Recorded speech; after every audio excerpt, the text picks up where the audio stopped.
Today we're talking about a journey of redemption with Ryan Kopka. Yep.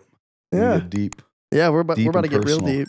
Gonna be good though. We got Luke behind the camera today. He'll be doing the production, and me and Kopka will just be talking about life and doing some rundowns, seeing where he's at now as an individual. But we want to say welcome to the show. We appreciate you guys being here as well. So essentially, you're going to be sharing a testimony today, Yep. and then Correct. just kind of talking about coming of age a little bit, where you were at, where you're at now. Yep. Hopefully finding people that are similar in past, and you can kind of take pieces of my story and apply them to their life for the best. So Yeah, what's the overhanging objective of this? Like I think we're posting this on YouTube. It's kind of just like when people ask you like, what's your story? What's your testimony? You Yeah. can kind of just shoot them the link. Is that? yeah, is it's that almost what- like the About Me page, like on websites and stuff. Like if you want to really know, it's like even the author of books and stuff. Yeah. Kind of see where it's coming from, who's it coming from. Yeah, for sure. Kind of like that. So if you had to put it in your own words, why would you say this is like the time to do it? Because you've had to make a decision like, all right, now's the time to push this story out. Mhm. What's different now than it was 5 years ago? I think now I'm confident in my walk and my purpose. Okay. Before I was kind of just going day by day, not really knowing and understanding, just living life. Yeah. And now I feel like I have a direction and a path, and Christ-centered for me. Okay. When did that click? Recently? Within the last year or two, Okay. just a certain experience and talking about later Mhm. that really brought me closer. Yeah, for sure. And I know we kind of got into this right when we started, but we have known each other for a long time. Is there anything that's weird about this to you? Like that we're interviewing you or is Yeah, anything strange? it's uncomfortable Is for it? sure. Yeah, that's why I'm sweating. I'm getting friggin' Show the nervous cameras, and show the stuff. cameras, perspiration. Yeah. But yeah, it's been a journey, that's for sure. Yeah. And obviously we grew up together, so we know where you're from. But Yeah. for the people out there who don't know who you are, just kind of trying to get a little slice of, Ryan Kopka. Yep. Where'd you grow up? Where are you from? Yep. So yeah, I was born in Milwaukee, Wisconsin. We moved when I was 4. My dad got a new job position, Caterpillar. We moved up to Andover, Minnesota. Grew up in a Christian home.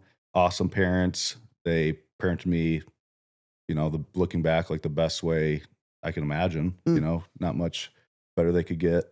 Have a sister, older sister. We're not super close, but it's getting closer now that I'm kind of figuring my stuff out. I think there's a reason why she kind of separated, and I get it. So, So has she had a similar story to you? no, she's been on a good path for a while. Oh, And I think okay. she saw me kind of falling off the path, and she kind of separated herself, which I totally understand. Yeah. So she's solid in her faith. Like, is that Yeah. important to her? Yep, her and Dan. Okay. Yep. She's married. Yep. Do they have any kids? They do have 2. Yep, Nice. Joanna and Ellie. So Joanna's 7 and Ellie's turning 5. Wow. Well, speaking of kids, let's talk about you as a kid. Yep. What kind of kid were you? Were you the curious type, adventurous, rebellious, quiet? Honestly, growing up, I was naturally introverted. I feel like I personally thought, Yeah. at least it was uncomfortable for me to be extroverted. Like I was at times, but it didn't come naturally. So I felt like I was quiet. I felt like a little bit of an outcast at a certain point. But sports, I feel like, brought me to togetherness. As Okay. far as getting closer to people. Crusaders, Yeah. that was a huge thing for me. Yeah. But yeah, sports was a big changing point. Yeah. Just to touch base on the Crusaders. If you don't know what that is, there was a traveling youth baseball team back in the day with a lot of the guys that Luke and Ryan went to school with through, the high school, middle school, elementary school that we went to growing up. There's a lot of friendships that were formed from the Crusaders that weren't even necessarily on the team. Mm-hmm. Like even 4 years later, we did the Little Crusaders, Yeah. which was the younger Yeah. brothers of the original Crusaders. Is that what you guys called it? Yeah. Well, Oh. we were still the Crusaders, but we called ourselves the Little okay. Crusaders. Yeah, that's sweet. I didn't even realize that. Yeah, honestly. we were terrible at first. And then I think what happened was you guys were doing traveling A-team baseball and you guys found a lot of success. And then when my dad, who was the coach, brought it back, they were like, oh, you guys are an A. And he was Yeah. like, no, this team is not the same Crusaders team. Like, we need to be in B-ball. Yeah. And they were like, no. And he was like, Yeah. okay, well, we're going to lose a lot then. And we did. I think our first season, we won like maybe 1 or 2 games, but Builds character. it does build character. Yep. That was a big chunk of my life and kind of cool to see that we both bleed into that Yeah. portion. But Yeah.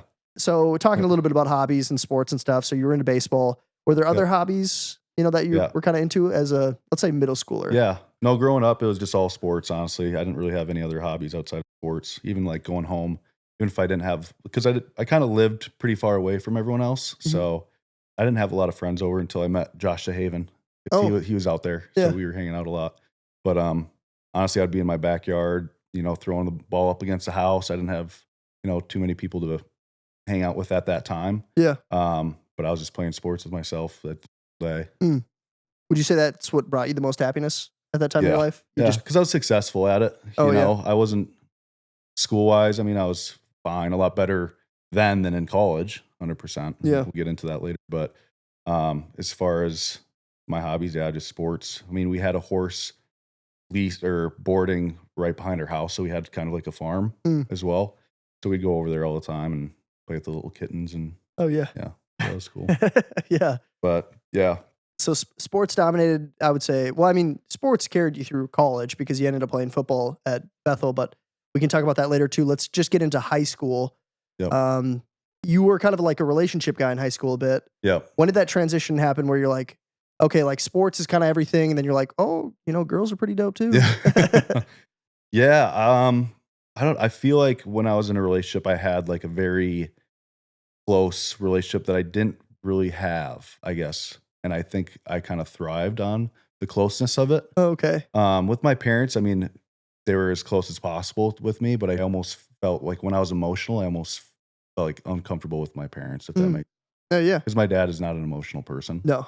My mom is, but it was hard for me to be that kind of like have that kind of emotional connection. So I think I just like that perspective of being in a relationship, and that's kind of what took over that. Do you think in retrospect, I mean, it's probably easier said now than what you were thinking at the time, but do you think you were like utilizing relationships in order to fill a gap that you maybe felt more on a spiritual level than you originally thought? Absolutely. Oh, Yeah. interesting. I think it was, I don't know. I'm trying to find the word for it. Like void-ish?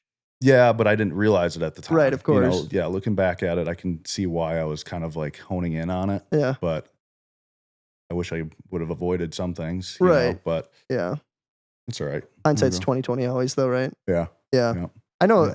every person who, because we have a similar upbringing a bit where, Christian parents, there's set expectations, especially when it comes to girls and relationships, Mhm. but you're not as like mature in your walk of faith at that time. No. So you Yeah. try to find things that, like emotionally fill that void. Yeah. And as a guy, it's usually a girl or a Yeah. relationship or Mhm. having some, like cute girl on your hip always looks good and it makes you feel good and it makes Yeah. you look good to others. So Mhm. when we kind of take control of our own lives, it makes sense why we do that. Yeah, it does. It doesn't Yeah. surprise me. Yeah, and we're still trying to like explore, like even though we have like a Christ-centered spot, it's hard to fill, like understand like the gap that he fills when you give your life to him. Right. If that makes sense. Yeah. And I feel like I said it or I believed it or I believed that I was a believer, but like spiritual, like I didn't have that connection. Oh. I didn't get spiritual until, the last 4-5 years of my life, Oh. I would say. Yeah. Because once you find the spiritual side of you or your soul, like that's where things can start moving real fast in a good direction. Yeah, 'Cause for sure. A lot of people live in a worldly lifestyle and they see success, money, fame, women. That means nothing in the spiritual way, Right. So Yeah. if anything, it brings you away from that. Yeah. It has no weight pushing you Mhm. towards Christ. Yeah. And that's what I was living for, I would say since elementary school until I was 27, 28 years old. Wow. That's crazy. 'Cause it was sports before. That's what I saw success in. Women, got to alcohol, like we'll get there. And Yeah. everything was just like, oh, I want followers, fame, women, money. Like that was Respect. my focus. Yeah. So When you were getting into that, okay, so you started sports. We'll kind of group them together, but Yep. like, let's say sports, middle school, relationships kind of started bleeding into high school. yep. Were there set expectations about how you were like expected to conduct yourself in relationships at the time? That could be either, kind of like you created those expectations from, because you had a relationship with Christ. It Mhm. was just not as strong. Yep. Did you still like have boundaries? Did your Mhm. parents tell you like, hey, these are these Oh, are yeah. the expectations? Yep. No, Okay. they gave me exactly, a perspective as, Christian parents would, and I just went outside that and got rebellious, I would say, in Mm, high school, probably age 15, 16, okay. maybe 14. Um, and then that was just, once I had sex early on, I think it was 15, that's when I would say it was almost like an addiction Uh, as far as like wanting that and it feeling like it was filling a void. But I think that's what really drove me to a destructive path. oh. Yeah. Yeah, yeah. I mean, it Because makes sense. alcohol just amplified it, Right. you know?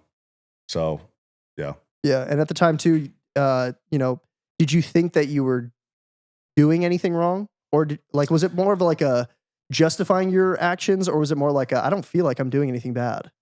I definitely had conviction, but it was almost like I was so addicted towards it that I wanted to ignore the conviction. Yeah. And when it got so bad or when I was falling away from Christ, it almost got numb. Like Oh, when you don't feel conviction, that's when you're probably too far. you're too far gone. Yeah. You can always come back, Right, right, obviously, right. But but in the example itself. yeah, yeah. But when you don't feel conviction, then it's like, okay, maybe I got to get my path right, Yep. Mhm. So I wasn't up feeling that conviction for, from 16.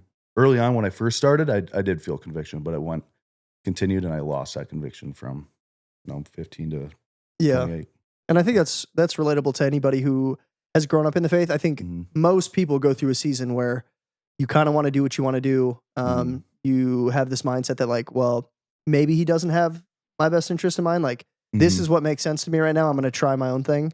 And a lot of times when you do that for an extended period of time, you do start like justifying your actions or start feeling more numb. You don't feel like there is that conviction behind it. And that Yeah. I totally agree with you. That's when things Mhm. get a little scary. Yeah. Because then once you're comfortable, why would you ever stop? You keep going. Yeah. Yeah, And then it you gets live for worse. the world. Yeah. Right.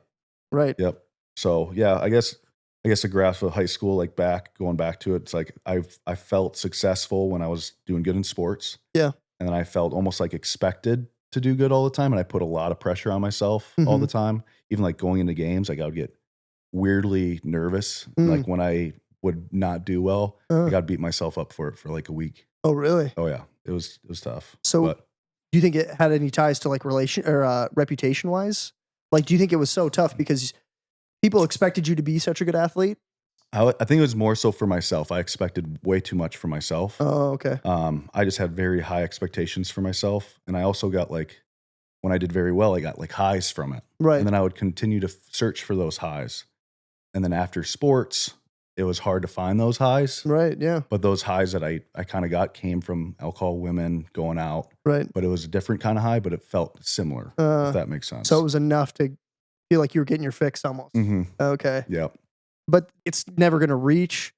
And we're kind of getting on a worldly basis, but like when Yep. you do succeed in sports, it's this like rush of emotions, and then I think it probably pertains to a lot of people, even like in professional sports, where it's like, what do Yep. I do now? What's my purpose? Yeah, well, And you then see a lot so of people fall off, like, once they're right, done in the NFL, like, a lot of people, they fall off and they don't uh really know their purpose, and, some people amplify, like Tim Tebow, that's my idol. yeah, I love Tim Tebow. yeah, And he knows his purpose, and it's always been solely through Christ, and right, it's like, that's why he's succeeding so much because he's yeah, been through and through, hmm but when people fall off and it's hard. yeah. It's hard to come back. Well, you Yeah. always hear about people like spending all their money. Like, how did you spend Yeah. $100 million? Dude, It's like, yeah. well, if you are so used to being in a stadium where everybody's essentially worshiping you, Yeah. and now you're out of the spotlight, like take like a guy like Eddie Lacy who has Mhm. zero relevance anymore. Yeah. If he's still trying to chase that high, Uh-huh. his first expectation is I'm gonna have to spend money to get Yep. that, and Have a then car, have a home, have a good girl yeah, or multiple, yeah, whatever he yeah, wants buy to my friend portray. stuff, Mhm. and then before you know it, the money's gone. Yep. Do you think, looking back, would you say, I know we kind of talked about like the conviction aspect, but Yep. would you say that you were hiding anything at the time? Oh, yeah. Yeah, because I was scared of my reputation for sure living I mean, I was scared to bring it up to my parents. It's Yeah. not that they would do anything. Like, I wish I would have because they would have put me on a better path. Redirected you probably. Exactly. Yeah. But I was, like, afraid of it. Almost like when I was living that way, it was hard for me to even pray Mm, because I felt like I'm not forgivable, you mm, know? mhm. And it's like I kept falling away, falling away, falling away. Um, but yeah. we've kind of addressed like your parents a bit, but let's talk about like people from high school. Like, Mhm. do you think you have an idea of like what your perception or what your like image was, how people did perceive you back then? I would say as a douche. Like, I mean, if I looked at myself, like looking back, like I would be like, he's a freaking douche. I think there's like, I've always had like a good heart. I've had good intentions. However, like there's just things that I prioritized most that I shouldn't have been prioritizing. And that made me a bad friend. Maybe that douche came into like play because I was, you know, idolizing sports, women. Yeah. So I could see from others' perspectives. I was like, I don't know if I want to hang out with that dude. In the time, But- do you think like taking yourself back to like your mind in high school, do you think you took pride in a reputation like that? Because I kind of remember feeling Yeah. that way a little bit like, oh, like I'm a player. I'm a like an F boy. I remember somebody had called me like an F boy Yeah. one time and I was kind of like, is that a bad thing? Like it just means I'm Yeah. doing something right. But now looking back, I'm like, okay, that you don't want to be that. Yeah. that label. No, I've never wanted to be that label. But like my actions, like I was so addicted to it that I didn't really care, you know? And I've never really cared for people's reputation or people, how they view me. Mm, Because I've always been like, I've tried to been myself through and through. Yeah. And I have been. Because like I could be hiding a lot more. I think it was pretty obvious. Like I was seeing women, all these different things. yeah. Like I could have hid it a lot more than I was, but I just didn't care what people thought of me. Oh, You know? so the pressure that you felt growing up was more internal. Yeah. You didn't actually care as much about other people's perspectives. It was just Exactly. more like you had these high, unachievable expectations for yourself that you couldn't reach, Yeah. and always felt like you were short no matter what you did. Mhm.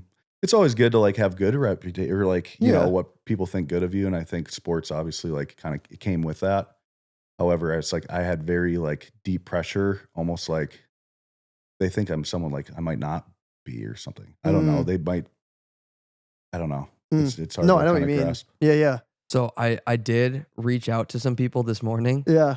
I was like, oh, Yeah. you know what? I should see what other people, because I obviously have my perspective growing up with Yeah. you, what I saw you as. Mhm. I have no clue what other people did. Right. So I reached out to some people. I said, hey, I'll keep it anonymous. Yeah. Let me know, like just completely honest, what were Yeah. your thoughts of Kopka? Mhm. Do you want to hear them at all? Oh yeah. Okay, Oh, okay. yeah. I like the bluntness. I want to hear Yeah. all the bad stuff. Yeah, yeah. Well, If it you can- honestly, If you can include, you don't have to say names, but I think gender would be important. I do have them listed by gender. Okay. So the first one is a female. Mhm. Honestly, a lot of them touch base on you kind of knew what you were seen as. Yeah. So in high school, Yeah. Ryan was a good friend, always a good time, very easy, a very easy laugh. I look back and realize how funny he was in context of our friend group. The other thing that comes to mind is he was obsessed with getting attention from girls, and that made him untrustworthy in relationships.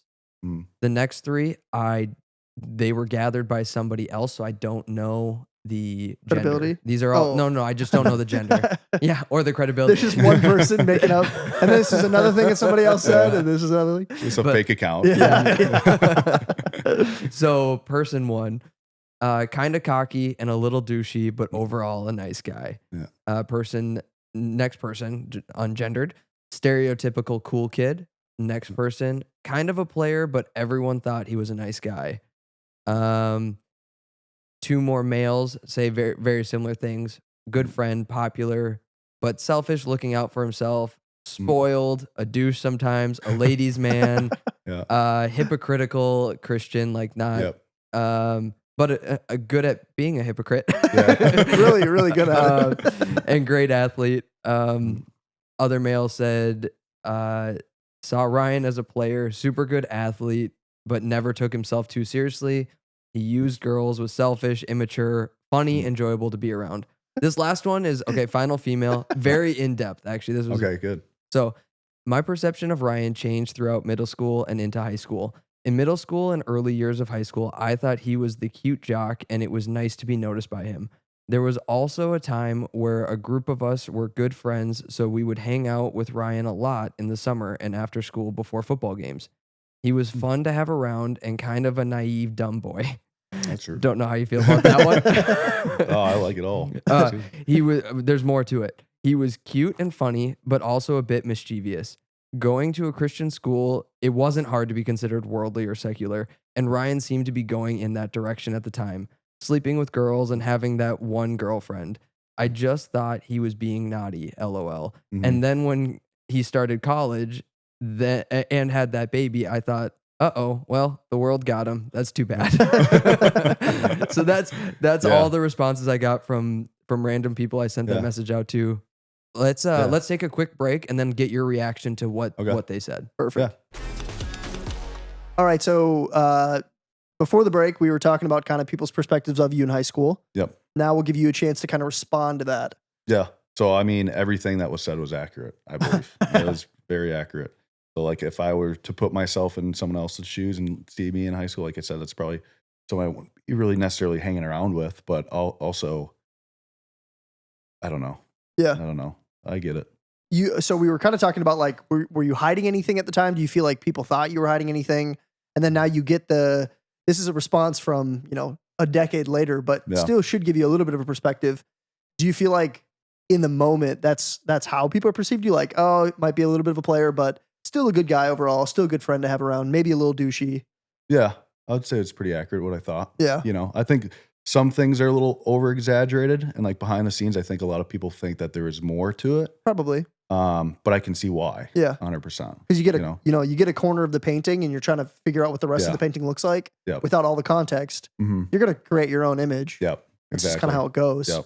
And I'm sure we all have had that, in times, even looking back at like myself, I'm sure that there was perspectives, or I would find out, like, I remember in college, I was like a sophomore and I was talking to somebody and they had told me like, oh yeah, she didn't like you at all. She thought you were a total like tool Yeah. bag. And I was like, really? I Yeah. thought we were cool. Yeah. Like I had no idea. Yeah. Yeah. No, I've definitely felt that a few times. You're also going to get it a lot more at a school like Legacy, where it's Christian school. You got 50 other classmates. Yeah. There's not a whole lot that you can do that stays, kind of Uh-huh. behind closed curtains. Yeah.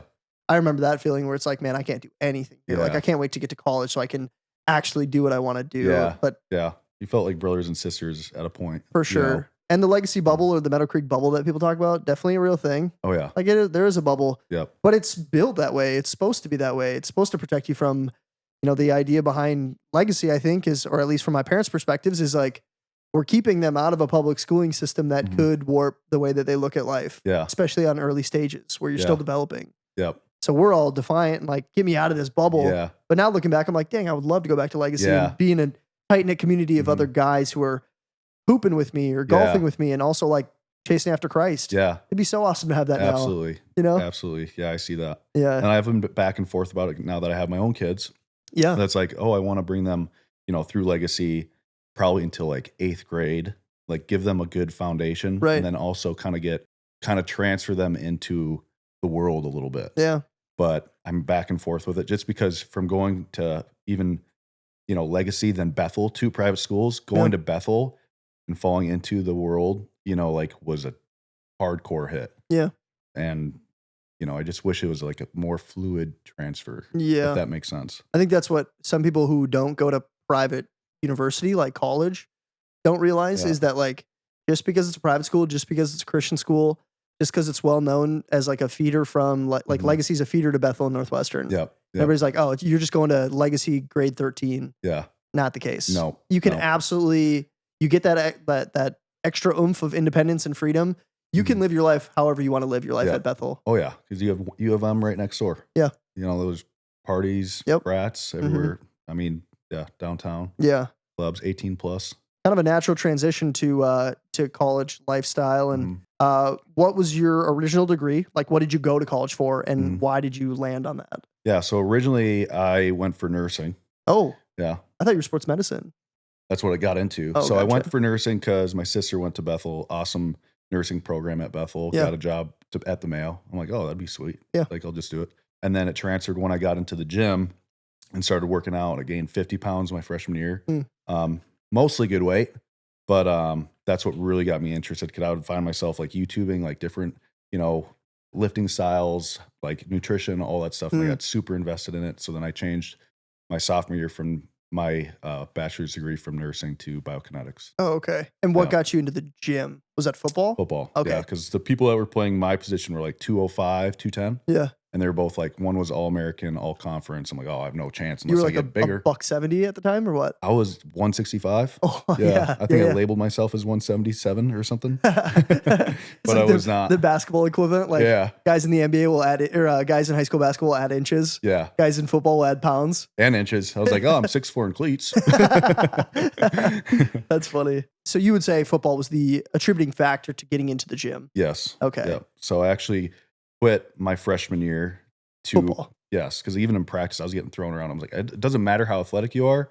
If you are 30 pounds, 40 pounds less than the person across me, you're not going to do well. So then you Tackling drills, gosh. kicked out of football, like not kicked out, but you Yeah. kicked yourself out of football. Yeah. You're like, all right, I need to beef up. After 2 days, I'm like, dang, why don't I do this before? Did you have at the time? Did you have expectations like I'm going to walk away from it now, but I'm going to come back? Yeah. Okay, so you Yep. always knew you were going to come back. Yeah. So it Yep. wasn't like a mental battle where you're like I don't know if I'm good enough. It's just like, no, I need to put on 40 pounds of beef. Yeah. Okay, Yep. And still stay athletic, which Yeah. is tough. right. You True. know? So yeah, sports were a big thing. With growing that fast, my arms got really tight. And when I was playing baseball, because I also played baseball at Bethel, Oh, cool. I threw up my arm my sophomore year, and then I started throwing submarine. That's the only way I could like still pitch, because they Dude. made me a PO, which really pissed me off. By the PO. way, pitcher only Oh, really? really pissed me off. And you didn't pitch in high school? I did, Oh, you did? yeah. I But thought I you was, were I was outfield. center field was kind of my position, Yeah. and that's what I went to play baseball for. And they made me a PO because I threw hard, and they didn't have a lot of people that could throw hard, and they were like, "Oh, if you focus on pitching, you'd be good." But Okay. that really pissed me off. You're like, I don't Brian Robbie, you made a mistake. Made a mistake. No regrets, but No. you screwed everything up. We've talked about it a little bit. You know, we've touched base on alcohol has made an impact on your life, and then Mhm. we've talked about how you got into football, you started lifting, focusing on nutrition. Yep. How do those kind of correlate? Because obviously, you know, there's that. Everybody kind of knows what Yeah. alcohol is. Oh yeah. How does that play an effect? And when did you get into the partying lifestyle? How did Mhm. you justify it a little bit compared Yeah. to the fitness? Yeah, it was pretty early on. So my freshman year, me and Megan broke up. So my high school relationship into college, we broke up. She was in Mankato, I was at Bethel, so it was 2 hours apart. So it was hard to like see each other. Right. Yeah. And once we broke up, I went to my first party, U of M campus, CEOs and hoes party. Mm, And this is, like I said, I'm naturally an introvert. So alcohol kind of like gave me that, confidence to be more extroverted. mm. So the first party I went to, there's two girls that brought me to the side, start making out with me at once. I'm like, what is life? Yeah. I'm like, what the heck This is crazy. Yeah. And it's like, it gave me that high again. Oh, yeah. I'm like, dang, like, where has this been my whole life? Mm. Like I've going through Legacy, they were so close. Yeah. So we never, that was never an option for me, Mm. even at public school when I was playing for Anoka, even the after parties, there wasn't, Not kinda that that- level. uh-uh. Yeah. That's a different. Yep. So I'm like, every weekend, 4 days a week, I was in the gym lifting, eating right. And the, end of the week, going to parties. Right. Start over again, same thing. And once you kind of started getting into that party lifestyle, did it Mhm. have an impact on you either physically or academically? Academically, yes. So like I graduated, Legacy with a 3.9, then got to college, started off pretty hard with, chemistry and anatomy all Oh. in one semester. Because you're nursing. Yep. Started drinking alcohol, binge drinking. And I was like, school is not coming to me. Mm, I actually paid one of my friends to do a class for me let's go. for Spanish. I shouldn't be amping that, but Yep. I know. So playing two sports, obviously having alcohol like every other weekend or every weekend, played a huge role in my academics. So I went down to like a 1.6, 1.7, where I wasn't even eligible to play if I wanted to. oh man, But I wasn't I didn't play baseball until, was it February or March? But I was like on the line. oh, okay. So Oh, yeah. wow. And was there like a certain point where that kind of started happening? Like, because I got to imagine, the first weekend you go out, it's not going to have a huge impact on your academics. Yeah. But then once you start doing it and you're binging and, you're on a more consistent basis of boozing, Yeah. then it starts like impacting. Was there a certain point where you're like, oh man, things are falling apart a little bit? It should have a lot quicker than it did. But that high was so high that it's like, I didn't really care. Yeah. Like, And it doesn't sound like you were getting the high from successful academics either. So it's not No. like anything was pulling you back to like, oh man, I got an A on this test. yeah. Like that felt good. I'm going to keep doing that. Uh-huh. You're kind of just like, that's on the wayside a bit. Yep. I got these things that I'm focusing on right now. Yeah. So my priorities were definitely Well, at the time, I didn't think it was, but alcohol and women were definitely at the top. Yeah. You know, so I was getting that high, and that's what just drove everything down from there. Right. You know, that's what the wrong things to chase, and that's what I was chasing. Mhm. You know, but even sports went down. Wasn't focusing on sports. Like I was going to practices, but I wasn't like, even like I told you before, like in high school, middle school, like I was practicing by myself every day, all day Mm. until I had to go to bed. Mm. And then it got to college when sports weren't going on. You know, I wouldn't practice outside of practice, and then women and alcohol were kind of my thing. Yeah. Taking up a Especially- lot of your time. Yeah, especially binging alcohol, I felt a huge difference in as far as like brain function. Like I was like, I don't know, like memorizing verses, you know, in high school. Yeah. It would take me 5 minutes beforehand to like memorize it, write it down. Right. I'm good. Yeah. College now, or even now today, take me 3 hours. Really? Dude, it's bad. That's crazy. And I relate it to binge drinking a lot. You think it had a lasting impact? Yeah. Okay. Mm-hmm. And then, you know, kind of staying in the same vein of women, eventually at one point, and we've touched base on this a little bit, Yep. but Keegan comes into the picture. Yep. Okay. So how did that happen? How did that progress? So it was 21st birthday. Keegan was conceived. Okay. Don't remember too much of it. Yeah. But once I did find out, I got my life together as best as I could in that moment. Mhm. So I graduated. I wouldn't have graduated Nice. if I didn't find out that I was having a boy. And Keegan, my son, who's 8 now. Yeah. So that's like looking back, I can see how it shaped me, starting to go in the right direction or Mhm. trying, you know, to like there's certain spots like, okay, this is when I should be drinking, when I shouldn't be. Like, how can I balance it out? How can I Mhm. have both lifestyles? Is like going to be a dad, having fun and getting that high. Yeah. You know, so I was going back and forth, and that's where kind of like the hypocrisy comes in. I Mhm. think from a lot of people's viewpoints, it's like, oh, well, he's saying that's doing this, but then on the other hand, he's going out and doing all these stuff. Mhm. If that makes sense. Yeah. And in the So I moment, was battling. did you know that people's perspectives was in that kind of realm where it's Mhm. okay, how, you know, he's trying to be a good dad. He's also still chasing, you know, that Yep. that high. Were you Mhm. aware that people kind of had that perspective of you? Yeah. Okay. And that's why I felt like I was kind of a loner, if Mm. that makes sense. I wasn't close with many people, and I can understand why, because people, you know, when you're in a Bethel community or a legacy community, they don't want to involve themselves in that kind of lifestyle, Mm. which I completely understand. Yeah. But I twisted it in my mind saying like, oh, these people are judgmental. Like Mm. they're the ones that are being hypocrites. They're like pushing me away. Like they're doing the opposite of what Jesus would do. Mm. He'd open me up with, you know, open arms and like say, I forgive you or whatever it is. But also I look at their perspective and I can understand Right. why that didn't happen. Right. And then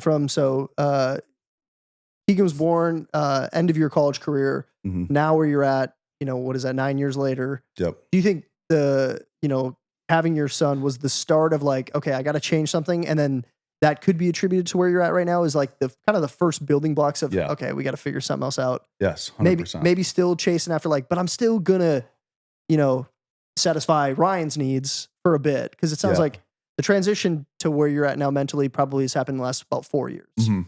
But Keegan was probably the start of that, He was where the it's like, foundation of okay. it. Yep. 100%. and still kind of going after personal desires, but it sounds like now you're getting away from that a bit more, Yeah. trying to get back on Mhm. track, and Yep. 100%. it's cool. Mm-hmm. It's Yeah, very if cool. I didn't have Keegan, like I tell people this all the time, I would probably honestly be in jail Mm. or even dead, or Mm. like it could have been worse. I don't Yeah. know. I was going down that path like really hardcore. You know, I got a D-dub before Keegan was born when I was 21. Blew a .083, which is like a sip, and I got pulled over going 35 and a 30.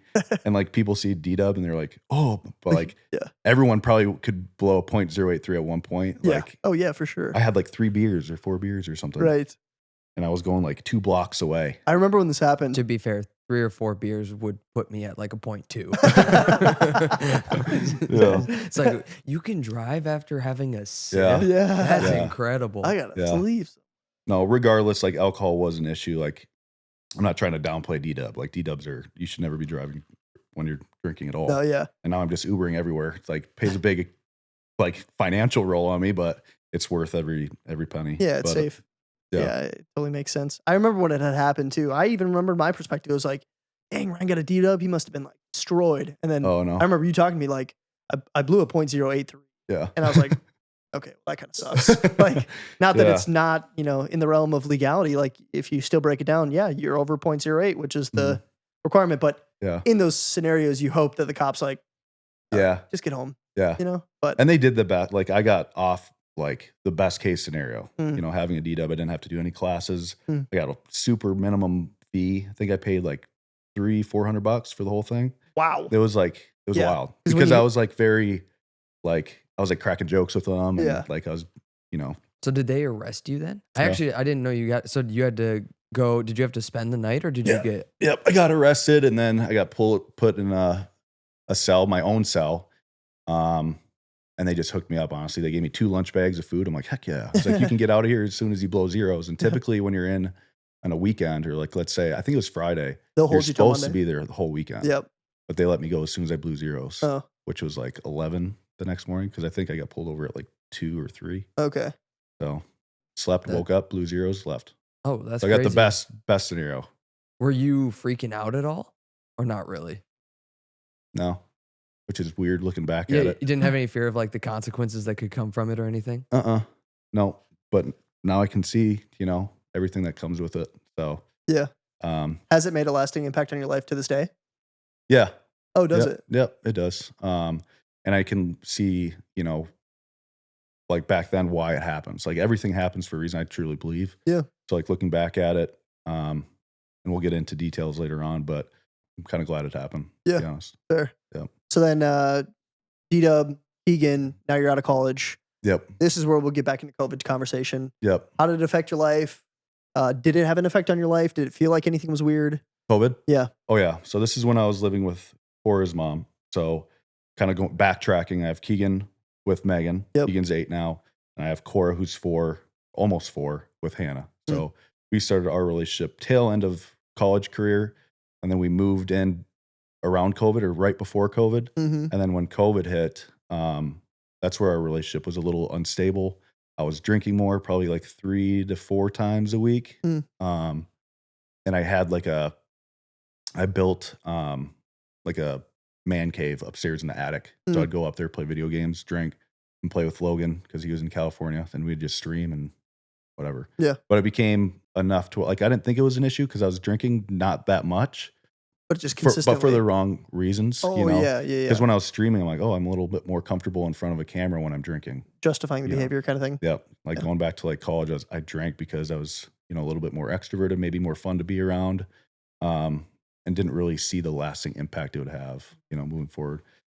So that's again, going back, like that's why D-Dub has a big role in my life because she saw that alcohol was a problem for me. Not that I was like drinking a lot. Saying the cop or Hannah? No, Hannah. Oh, gotcha. Not that I was drinking a lot, but for the wrong reasons. And there were times like where I binged and then I would like go to bed. I would never act sloppy. And I think like looking back at it, since I was prescribed Adderall and alcohol, once the Adderall wore off, then I would pass out. Oh, yeah. But I didn't realize like you don't feel like a buzz. It takes a long time to get a No, buzz yeah. when you're on Adderall. Yep. So, and Which I is didn't actually realize- why they try to keep you off. Like if you're on Adderall, they tell you to not drink because you can overdrink so easily. Yeah. Because you don't feel the effects. Yeah, you feel completely coherent. Yep. Like you would never know. But what kind of scared me is like she would try to wake me up in the morning to take care of Jaden, which is her son. Oh. And I wouldn't wake up sometimes. I think it happened twice. Where she was like she said she was pushing me, slapping me like to wake up, and I still didn't wake up. Wow. And I still was like weird. I was like maybe I have a sleeping issue or something like that. Yeah. Oh, it must be something. Yeah, dude, I was just like I was not accepting reality, and I was trying to like point figures, playing victim. No, you yeah. know, No, I know the what whole you mean. time because I was so confused. But yeah, once I had Cora, so that was a little bit was that 2021? When was COVID done? I don't even remember. It's like Yeah, like around tail end. started in end of 2019, was all of 2020, and then Yeah. honestly by the end of 2021 it was kind of over. Yeah. Once I had Cora and I was, living with Cora, it continued to get a little bit better. But I would still say I was struggling. Like when our relationship wasn't doing well, I would drink. When I was mentally not doing super well, I would Mhm. drink. I was careful, a lot more careful than I was before. Right. You know. Because you have responsibilities now, but Yeah. still trying to find ways to reach that high. Exactly. Still chasing it. Yep. And trying to be as smart as I could about it. But sometimes that priority like overtook what should have been my priorities at the time, Right. you know? And it doesn't sound like it doesn't feel like we've hit your lowest point yet, like No. in the story so far. No. So you have gone through some pretty crazy struggles. Yep. Were you homeless at any point? I was. So Yep. you're homeless, Yep. alcohol treatment. What Yep. was like the pinnacle where you're like, oh my gosh? Yeah, I don't have an honestly, identity. when I went to treatment and I came outside of it, that's what really opened my eyes up to like look at me in a different perspective. Like I looked in the mirror and finally picked myself apart. It's like I'm the one putting myself in these positions. Yeah. I'm the one putting myself in these relationships. I'm the one choosing to drink when I'm struggling because of the relationships I put myself in. Yeah. You know, so I started like really honing in on like how can I better myself? And it took a long time to get there because there's so much damage. But yeah, as far as getting to the homeless part, alcohol got to a point where there's a physical altercation with me and Hannah. Nothing like super crazy. Like I remember holding nachos while I was on FaceTime. We weren't technically together, but we were together living in the same house. And I was on a FaceTime with a girl and I closed it and I came in and she heard the conversation or whatever. She obviously was pissed. We had a daughter together. Yeah. And I can understand that, but I was holding Taco Bell nachos. I was just eating it. So I'm like, what? And she started hitting me. I'm like, what the heck? And what does she have against Taco Bell nachos? yeah, no, I was doing things I shouldn't have done, even if we weren't together. It was just like very fresh and all that stuff. And Yeah. I got up, took Cora out of her arms and, shoved her harder than I should have. And that's when I was like, I don't do this. Like, I just remember like with a bigger sister growing up, never touch a woman, no matter how mad you are, no Right. matter if they're hitting you, no matter what, never Right. touch a woman. So I broke down in that moment, tried putting myself in a mental institute. Mm. Sorry. No, you're good, man. No worries. Yeah. Give me a Take your time. second. Yeah, you're chilling, man. Take your time. Yeah. Breathe. Let's actually take a quick break. We'll reset the cameras and then we'll come back. Yeah. All right, bet. Okay. All right. So we'll just get right back into it. Mm. So where we left off, there was a point where you thought maybe you had to admit yourself into a mental institution or like a Yep. treatment for it. Yep. So as soon as I put hands on Hannah, I just knew that was not me. Yeah. And I knew, alcohol was involved. And I just, like, she even told me, she's like, my eyes were black.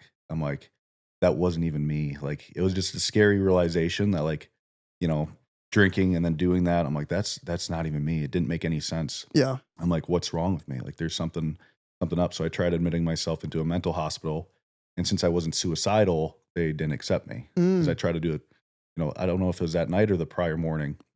So then Hannah and Megan started to become friends, my ex, and they were talking to each other and telling each other that I have an alcohol issue. And they were kind of scared that I would be around the kids, like drinking and stuff, which I completely understand. So then after that, I think like a month or two later, that's when I didn't have a home.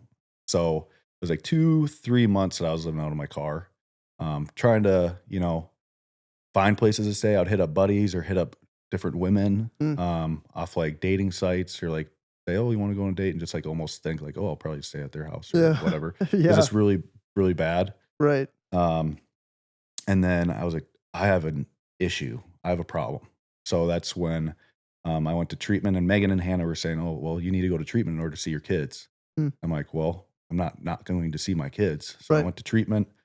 And I was one of 2 people that voluntarily went to treatment. So I think Okay. there was like 60, 70 people in there. And like I said before, it wasn't like I was drinking every single day. I wasn't drinking liters of like some of the people in there. Vodka. Yeah. Yeah, like their skin was turning different colors because they were drinking so much. Right.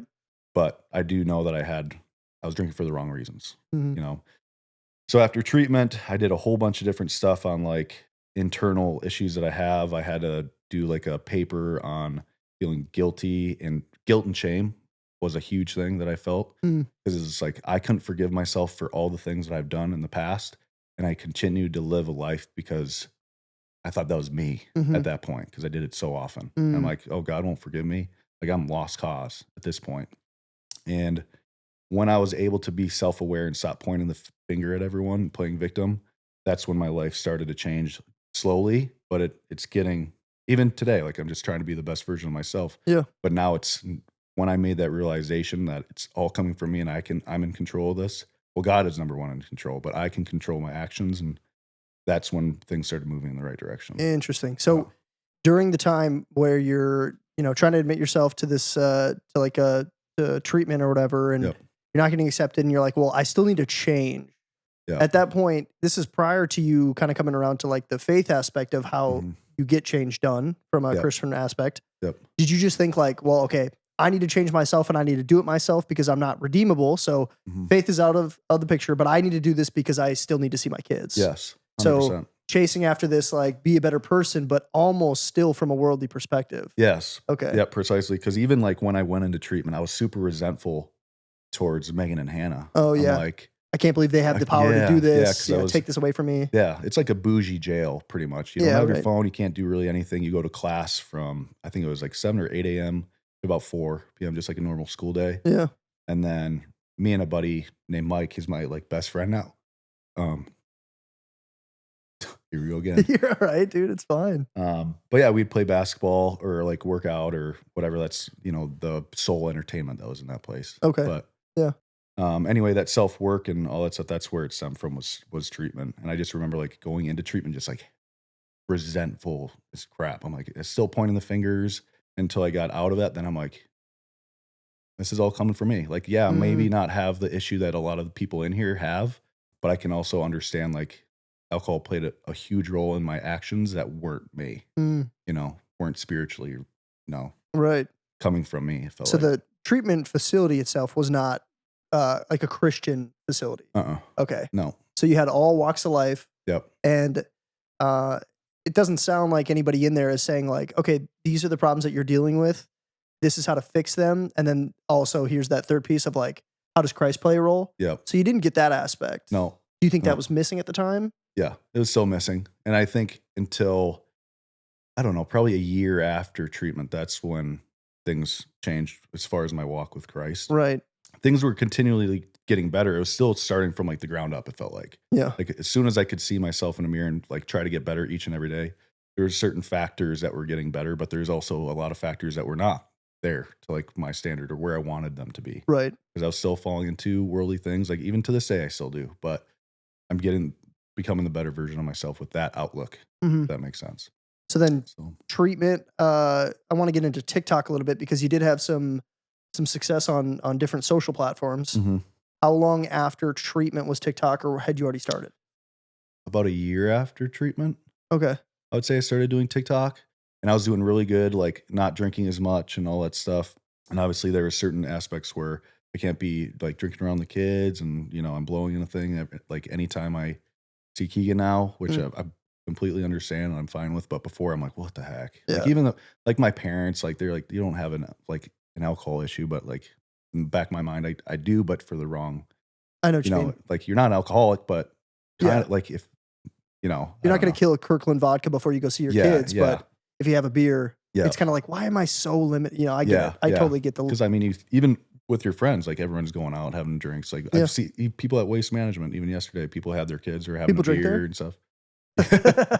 Yeah. So Wasted management. Yeah. so I just thought it was like normal, but like when I finally like internally looked at myself, I'm like, I'm drinking for the wrong reasons. You Yeah. know, like when I drink, I have the wrong intentions. Yeah. Yeah, all stems from treatment. But I met my best friend. I had that new outlook, and started things, from there. You started TikTok. It doesn't sound like God's playing a massive role in directional choices yet. Yeah. So what was the intention behind the TikTok? What were you trying to do, or what were you trying to accomplish? Yeah. So like financially, I was struggling really hard. Obviously, I was homeless for a little bit, and out of treatment, I was still struggling with that. Yeah, financially. Yep. So I'm like, oh, I think I did TikTok live when I was working at X Golf, and I was playing golf with a buddy, and I was drinking at that point, and like I looked at my account the next day, there was like $700 in there. I'm like, what the heck? Yeah. What did I do? And I looked at TikTok live and everything that happened. I'm like, oh, I could do this for a living. So I quit my job at X Golf, and then I started streaming every single day. And then I caught myself like having bad drinking habits again, because when I'm in front of a camera, I just feel like uncomfortable. And you can probably see like I'm all over the place, like right now, even like with my ADHD and stuff. But like when I have a little bit of alcohol, I calm down. And I like collectively have like better thoughts, like they're more organized, which is really weird. That is funny. You'd think it'd be doing the opposite. You're right. Yeah, because most people get all scrambled. But Yeah. I think the interesting thing too is you're talking about like you had an issue with alcohol, but it wasn't like the excessive drinking of alcohol. It Mhm. was the way that it made you feel in smaller quantities than Yeah. most people probably would perceive. So Yeah. like Mhm. 3 beers makes you more social, Yep. but if you're doing that every single day, Yeah. then you start realizing like I might have identity issues because if I Uh-huh. don't have the booze, who's Ryan? Yeah, exactly. So it's not like Yep. excessive drinking. It was just more like an identity issue, Yes. and you're using something outside of what Christ had intended Mm-hmm. to 100%. fulfill like who you thought was supposed to be Ryan. Yeah, because I was getting all the money and all the donations from being like entertaining, Right. you know. So I'd be drinking or like doing belly flops in the pool or doing something. Like Right. I used to, like for I think it was like a $10 gift that like anytime they sent it, I would do a Happy Gilmore. I would put a tea in a beer. I would do a Happy Gilmore off the tea, pop it, and then Yeah, shotgun. shotgun it. Yeah. I had like one day I think I had 16 pounders from doing it, and I didn't even feel. What's crazy? I didn't even feel a buzz until like 13 or 14. 'Cause I was Really? on Adderall. Oh, because the Adderall, yeah. But and I'm like, dude, what the heck? I'm trying to think of what happened after that. Like within the realm of Realm of alcohol. Oh yeah, because I started doing Bible studies Oh. on TikTok Live. oh yeah, I I remember started that. doing Bible studies, and I felt something fill a gap when I was doing it. Mm, And I was like, weird. Like I was living a bit like an awful lifestyle, but I still had like Jesus's presence. I would yeah, say, like I you would say know, so, yeah. Did you Like- start doing the? Sorry to interrupt. No, Did you you're good. start doing the Bible studies because you thought it would be a moneymaker, or because you wanted to do it? No, it's because I wanted to do it because I felt I did it once, and then I had a whole bunch of people like in my DMs like, "Oh, thanks to your Bible study, I went to church for the first time," or whatever, Oh. and I felt like a weird like fulfillment from that. Yeah. But yeah, so like I was still struggling. Like, okay, I need to make money financially. However, when I go Bible studies, obviously I'm not making as much. I'm entertaining when I'm like drinking and doing stupid stuff that I wouldn't do sober, and I Mhm. was making money from it. But then I was getting the fulfillment from the Bible studies. Mm. So I'd like balance going back and forth. And from Yeah. an outside perspective, people are probably like, "What the heck? Yeah, like can you this do doesn't this? this doesn't make any You can't sense." keep getting away with this. Yeah, yeah. Yeah. How's he getting away with this? Yeah. Right. But I felt that, and like there was one day I was going to my grandpa's house because he was struggling at the time, and I just felt this presence, like the Holy Spirit, come over me. But I'm like, this is like my purpose. Like this is what I should be doing because I've walked a lot, you know, throughout life, obviously from one aspect to the other, and I feel like I could be relatable to a lot of people. But that's I always look back to that point where I'm like, dang, that's what fills my heart. Mm, Because like even like when I'm financially struggling or whatever, it's like not the best financially. yeah, not fun know, sometimes.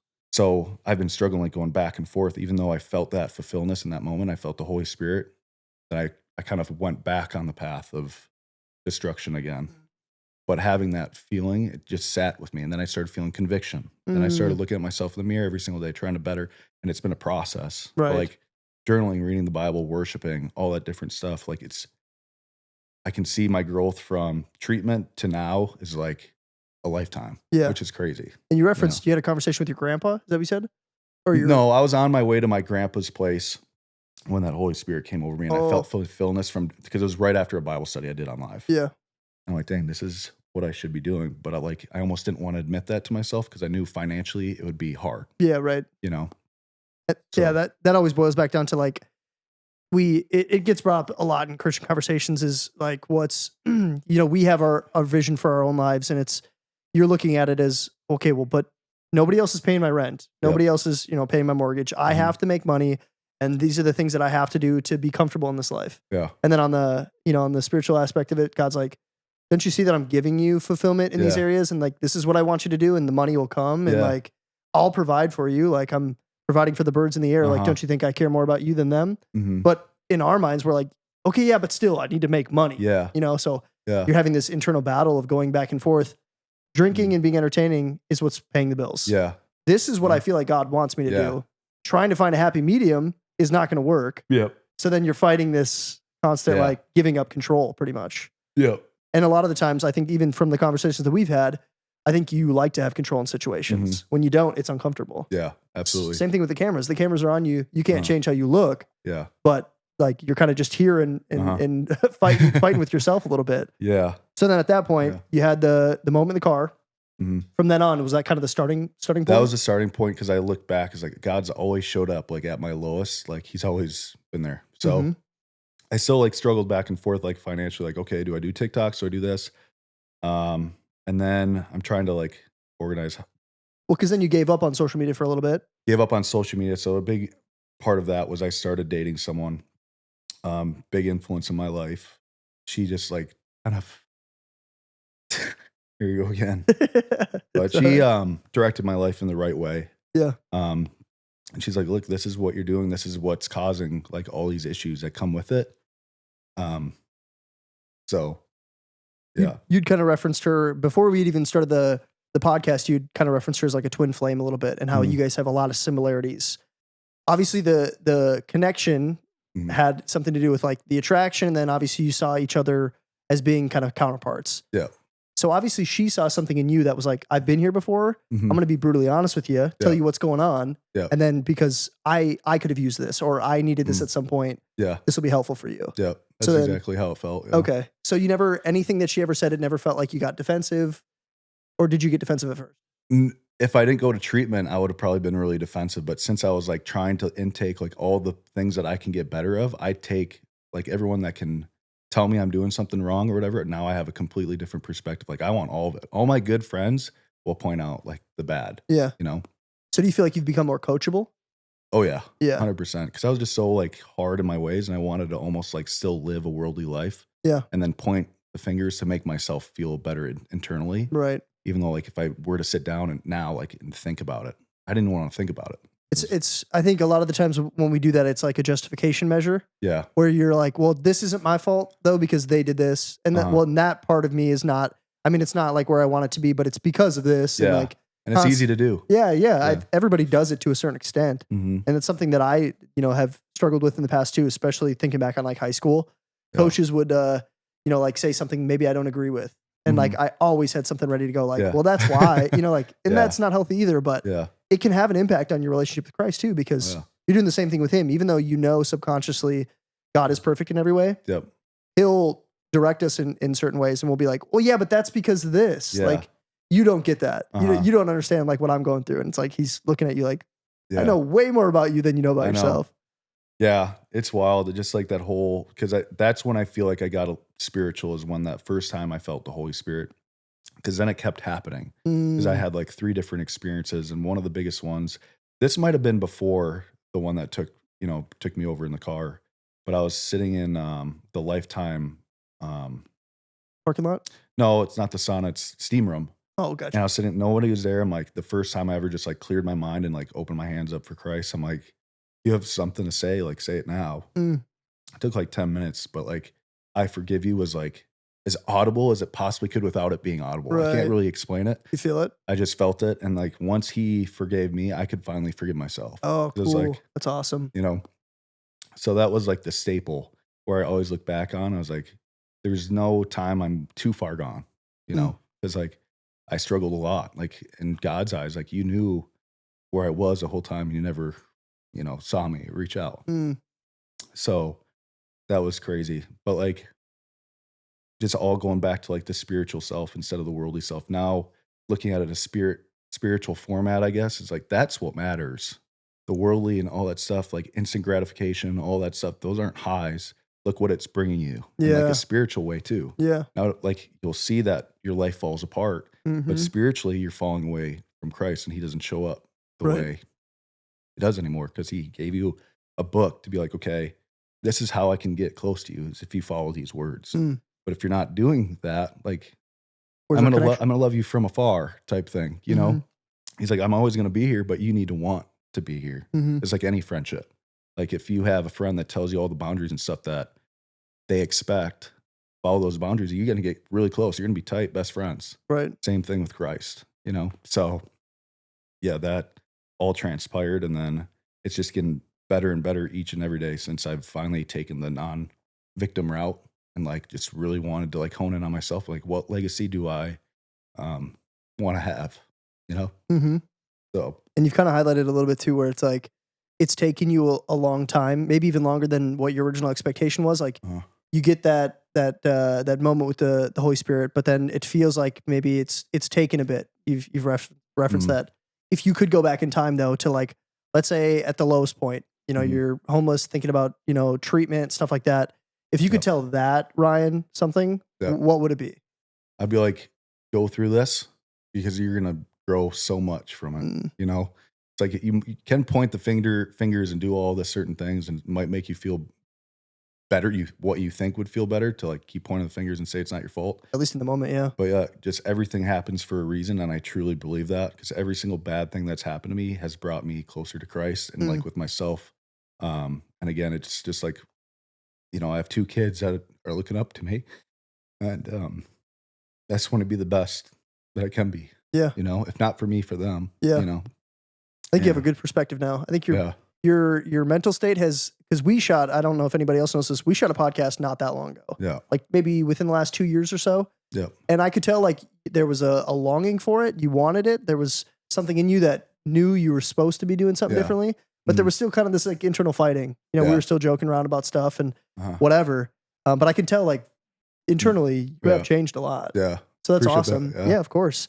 Do you think if you could go back in time, you'd change the duration of how long it's taken to get to where you're at? Or do you think this is God's plan, this is where I'm supposed to be at? I needed all those steps. Yeah. No, I definitely needed all those steps, especially with like what I'm want to do now and teach people like how to live their life to the fullest and be the best version of themselves, whether it's working out, meal plans, life coaching, wellness coaching, and like just having a Christ-centered perspective. Like I feel like going back to my purpose that I felt on Bible studies, it's like I can do this, you know, and like I wish I had a coach that would tell me this before. Yeah. But there's a reason why I didn't, because I went through all those stages and now I can kind of like direct people as like I wish I had. Yeah. Does that make sense? Yeah, totally. Because when you look at like you know, you hear about like NBA guys who come back and coach, but they were so like talented or like so set up for success in their careers that when they try to teach somebody who doesn't have all those tools, they're kind of like, why don't you get it? Yeah. So I think some of the best coaches that you see in professional sports are the guys that didn't have the success. Yeah. They had to build their sports IQ. Yeah. And then it translates to, I can teach other people who are also not hitting their expectations because I didn't hit mine. Yeah. So I think a lot of the times the people who are best at coaching are the ones who are not the best players. Yeah. Yep. I think it relates to your life. Oh, absolutely. You had to go through a lot of training to get to where you're at. Now you can see, like you see somebody who's homeless going through treatment. You're not going to look at them and be like, why can't you figure it out? Yeah. You're like, dude, I was there like 8 years ago. Yeah. So it's beneficial. Yeah. That's really cool. Let's take one more break and then let's get into some of the things that you see next coming down the road. Perfect. So we've kind of touched base on, you know, from early ages to, you know, building how like who you are or who you were for a while, and then still kind of running away from the spiritual aspect, finally figuring it out to an extent, still growing on a day-to-day basis, still trying to be the best you can for not only your relationship vertically, but also horizontally with your kids and the moms of your kids and stuff. But what's next for you? So yeah, for me, I've just throughout this whole, I guess the last 2 years when I've been able to have time to myself. And since I was in this long distance relationship, I had a lot of time away from the relationship because he was in Utah. Yeah. During that time, journaling, writing, reading for like the first time since high school was Outsiders, or that book. Yeah. I think that was the only book I've read until like 2 years ago. Really? Yeah. Like dead serious. And then I started just like self-help books that are Christ-centered. And I've just seen my life change from one extreme to like a different one, like so quick. So I want to have, you know, I want to bring what I experienced. I want to bring it, like, I want people to see that. I know everyone has different walks and they're going to have their own, you know, journeys and stuff, but I want to actually like give people a direction, you know? So I know it starts with, you know, as far as like mental wellness, I know fitness, meal plans, all that stuff, help it. They coincide with one another, but starting off, if you're not mentally right, it's hard to attain. Yeah. So like a lot of people I see are struggling with life or whatever they're going through. And I just want to have almost like a map on, not a map, but like a book that can show them the best possible ways to get out of that. Or, you know, if that makes sense. Are you thinking about writing a book? I'm thinking about having a journal, you know, that not necessarily pushes like my thoughts and my stuff, but like giving them like key points to like, okay, this, understand how you're feeling now. Why are you feeling this way? Start your day off with like in the word or worship or whatever, even if you're not religious, you know, a self-help book or whatever it is, write down your thoughts. And like, so everything that I've experienced to look internally and where my life is at now, I just want to share that, you know, and I think a lot of people could see the same kind of thing with them if they're at a spot where they're not really happy with themselves or Yeah. whatever it is. Seems like we're kind of getting into this naturally, but yeah, how is Yeah. this going to impact professionally? So Yep. it sounds like, maybe interested in creating a journal with like some cues where you're, Mhm. having people face a question and Yep. then maybe these are questions that you had to ask yourself that had impacts on your life, but their answers are going to be different, which Yep. is fine. So Yep. it's going to be like, how does this question impact you outside of the journal? Mhm. How will this bleed into professional aspects? Yeah. So I want to kind of do the life coaching thing, and this is very, very new. But life coaching is a huge thing for me. As far as like the mental well-being and wellness coaching. Yeah. So I just want to have someone have a coach or someone to like ask questions or have direction, and everyone has different walks and everyone has different like places what they're at. So Yeah.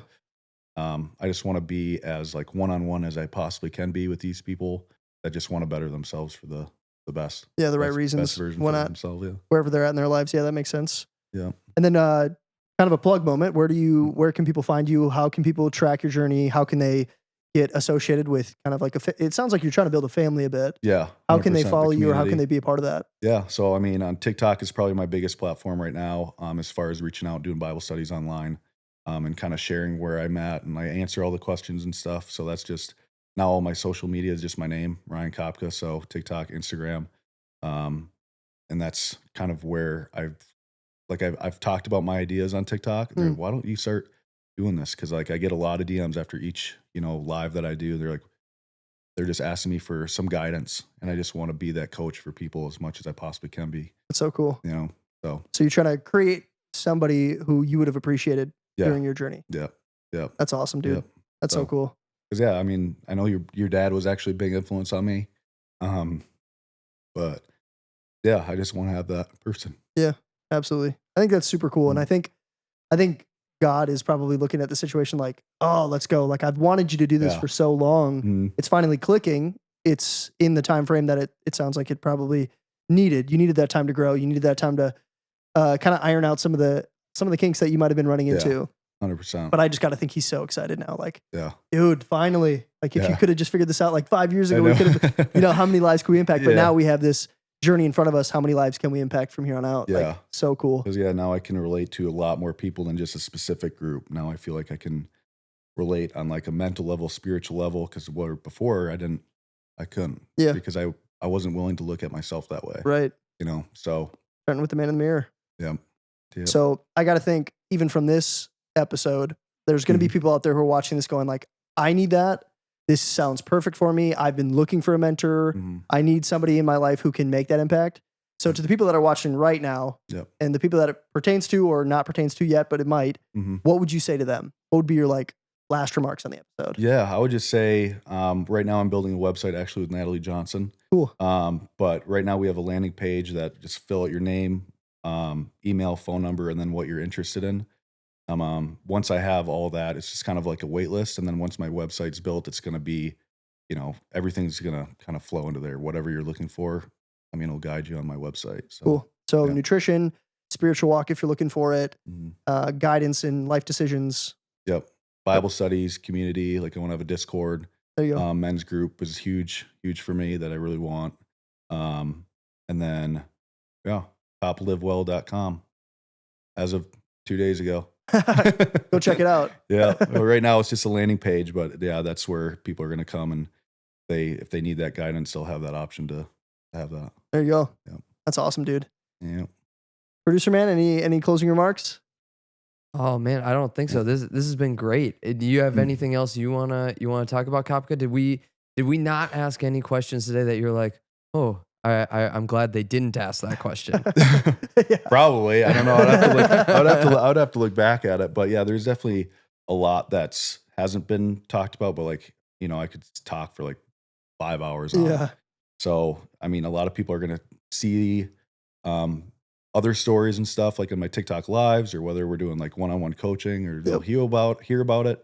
But this is, I think, a good baseline of like, oh, okay, this is a guy that's giving me coaching. He's been through hell and back, and like Yep. a lot of people have, but they just haven't had the guidance to get out of hell. Yeah. And God is the only way. But like, I'm going to try to direct people towards that way. Yeah. I like that. Yeah. That's awesome. Yeah. I think naturally we should close out in prayer. I think that's probably a good ending point. Did you want to lead it, or do you want me to lead it? Dude, my thoughts are all over the place, as you guys can probably see on this. But yeah, I'll close this out, and then we'll wrap up from there. Dear Lord, thank you for this day. Thank you for bringing us together and giving us a platform that we can utilize to expand your kingdom and fulfill the lives that you want us to come to fruition. We thank you for Ryan. We thank you for the developments in his life, mentally and spiritually. Pray that you keep those quick to us, that we can continually improve and change and be closer to you, glorifying you with the actions that we take. So we want to lift this conversation up. We pray that it has positive impact for the kingdom. And I just pray that we can continue to fulfill the lives that you have in place for us. In your name, amen. Amen. It was awesome. Appreciate that. Yeah, of course, man. Sweet. We'll see you guys next episode.